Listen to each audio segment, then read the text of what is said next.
পাতা চ্যানেলের পক্ষ থেকে সকলকে স্বাগত।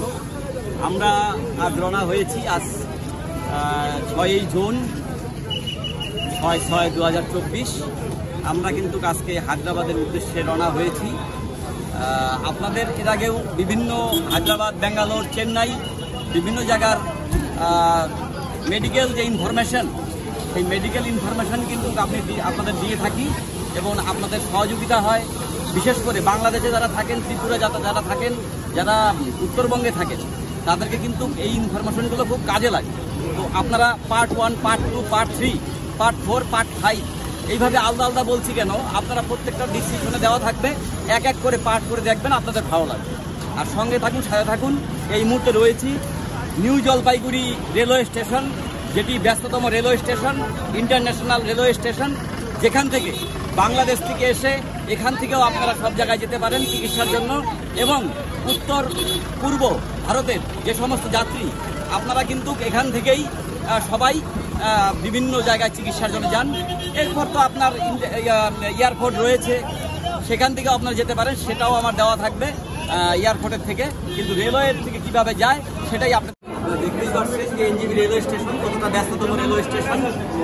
লিফটে ওঠার চেষ্টা করছি, প্রচুর ভিড় লিফটে।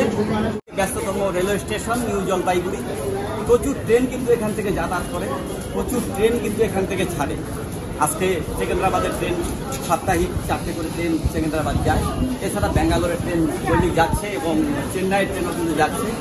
আর এতটাই ব্যস্ত, এতটাই ভিড়, যেহেতু এটা ইন্টারন্যাশনাল স্টেশন, রেলওয়ে স্টেশন, যার জন্য কিন্তু এতটা ভিড়। আর এখান থেকেই সমস্ত মানুষ, বিশেষ করে উত্তরবঙ্গের মানুষ, কেউ কেউ কাজের কর্মক্ষেত্রে তারা যায়, আবার অনেকে আছে চিকিৎসার জন্য যায়। তো চিকিৎসার জন্য বিভিন্ন জায়গায় যায় এই রেলওয়ে স্টেশন ধরে। কেন কি একটু বডি চেক আপেরও আমাদের দরকার আছে। আর আপনাদের একটা সব থেকে ভালো জিনিস দেখাবো, যেটা কিনা ভারতবর্ষের মধ্যে যে সমস্ত মানুষ অ্যালার্জি এবং হাঁপানি রোগে ভুগছেন, তাদেরকে কোটি কোটি লোক সেই ভিড়ের মধ্যে কিন্তু আপনাদের নিয়ে যাব। মাছ একটা প্রসাদ হিসাবে ওখানকার যে স্থানীয় আছেন, তার নামটা ঠিক আমার জানা নেই। তো আমার মিসেসের একটু সমস্যা আছে, অ্যালার্জির সমস্যা, ওকে খাওয়াবো। এরপরে Hyderabad Asian gastrologist, Asian Nageshwar Reddy যে হসপিটাল রয়েছে, সেখানে যাব। এছাড়াও যাব আমরা এশিয়ান ইউরোলজি অ্যান্ড নেফ্রোলজি। এরপরে যাব নিমসে। এরপরে যাব ওখানে সব থেকে চোখের জন্য যে হসপিটাল রয়েছে এমডি প্রসাদ, সেখানেও যাব। তারপরে ঘোরার জন্য আপনাদের নিয়ে যাব হুসেন সাগর। তারপরে আপনাদের নিয়ে যাব চারমিনার। এবং এরপর পরপর যে সমস্ত হায়দ্রাবাদে সব থেকে ভালো ভ্রমণ জন্য যে যারা যান, যারা ঘুরতে যান, যারা ওখানে বেরোতে যান, সময় কাটাতে যান, তাদেরকেও কিন্তু আমি বিনোদনের জন্য ভিডিও রাখবো। আপনি আগেই বলে দিয়েছি, part 1, part 2, part 3, part 5, part 6 এভাবে পার্ট 10 পর্যন্ত আমি ডিসক্রিপশনে দেওয়া থাকবে।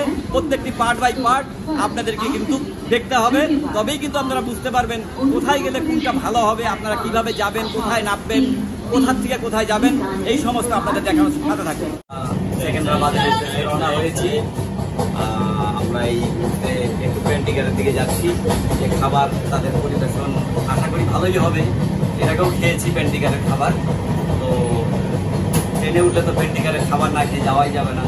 তো আপনারা কিন্তু পেন্টিকারে এসেও বসে খেতে পারেন, অথবা অর্ডার দিলে কিন্তু আপনার সিটে কিন্তু খাবার পৌঁছে যাবে। চলুন, নিয়ে চলছি পেন্টিকারের দিকে।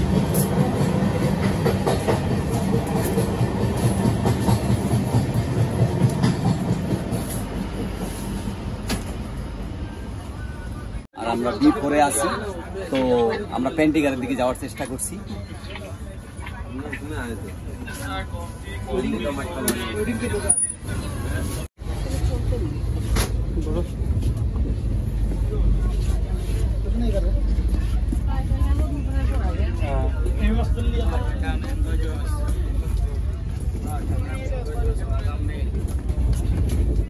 এই চেক কোচ, তো আপনারা জানেন আমাদের এই সেকেন্দ্রাবাদের যে সুপারফাস্ট ট্রেনটি, পেন্টিকারের খাওয়ার স্বচ্ছতা খুব সুন্দর।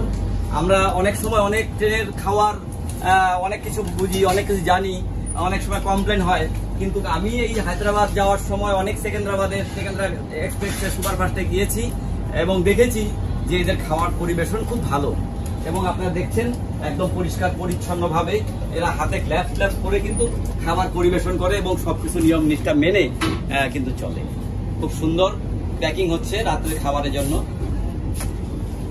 সঙ্গে থাকুন, আজ সেকেন্দ্রাবাদ চলছি, আপনাদের সাথে আরো আগামী শেয়ার করব, যা যা চলবে, যা যা হবে সব দেখাবো।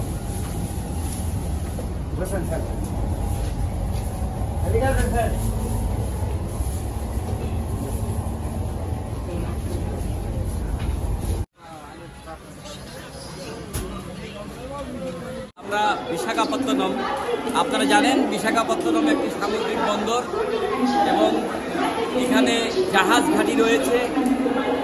আমাদের ভারতবর্ষে বিভিন্ন সমুদ্রে যে সমস্ত জাহাজ বা ক্রু আমরা দেখতে পাই, সেই ক্রুগুলো কিন্তু এখানেই তৈরি হয়। আর পাশেই রয়েছে ভারত মহাসাগর, বঙ্গোপসাগর, আর এখান থেকেই কিন্তু এখানে এয়ারপোর্টও রয়েছে এবং স্টেশনটি, এই বিশাখাপত্তনম স্টেশনটি খুব ঝাঁ চকচকে সুন্দর, আপনারা দেখানোর চেষ্টা করছি।